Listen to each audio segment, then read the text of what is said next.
There are many more aspects to internet marketing, and we only really have just scratched the surface. That said, you should now know all of the basics and have a deeper understanding than most people regarding what is actually likely to work versus what ultimately amounts to spam. Before we go though, there are just a few more concepts you need to familiarize yourself with. If someone lands on your site for the first time and you try to sell them a copy of your ebook or a service, you should expect to find that this is more likely than anything to just drive them away. Think of it a little bit like asking for someone's number before they've even had a chance to get to know you. Much more successful is to spend some time establishing trust and familiarity, but you do need to ensure that they come back in order to do that. And this is where a mailing list comes in. It gives you a way to contact your visitors directly, and more importantly, it represents permission to message them. Your objective then is to ensure your members actually keep reading your mailing list rather than ignoring your messages. In order to do that, you need to ensure that you are, you guessed it, providing value. Emails can be lessons, they can be exclusive updates, or they can be full articles. Just make sure that they are providing value.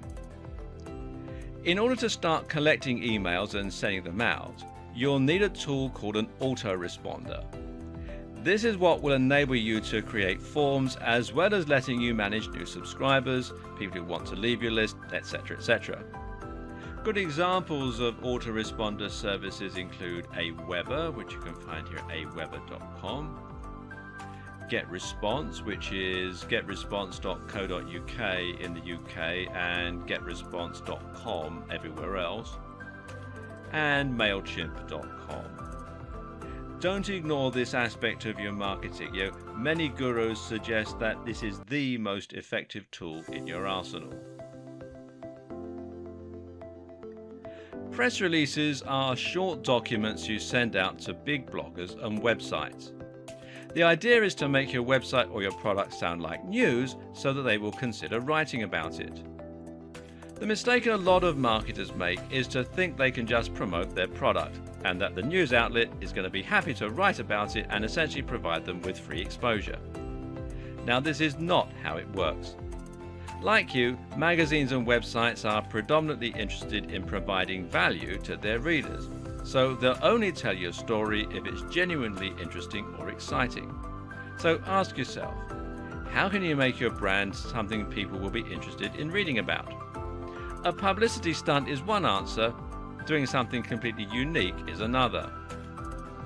Rather than targeting big blogs though, why not consider targeting the smaller influencers?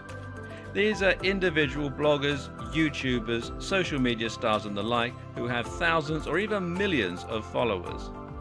If you can convince them to give you a shout out, you can sponsor them to do this, give them something for free or exchange favors, then that can give you instant access to a gigantic audience and potentially transform your business overnight.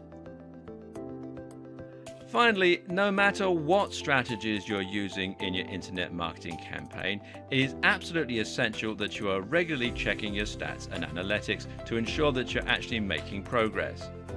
Look at how many visitors you're getting daily, look at which activities are bringing you the most customers, and use this information to hone and improve your campaign over time.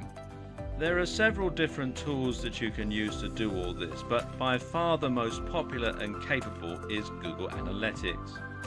If you're serious about internet marketing, then the two of you need to get acquainted.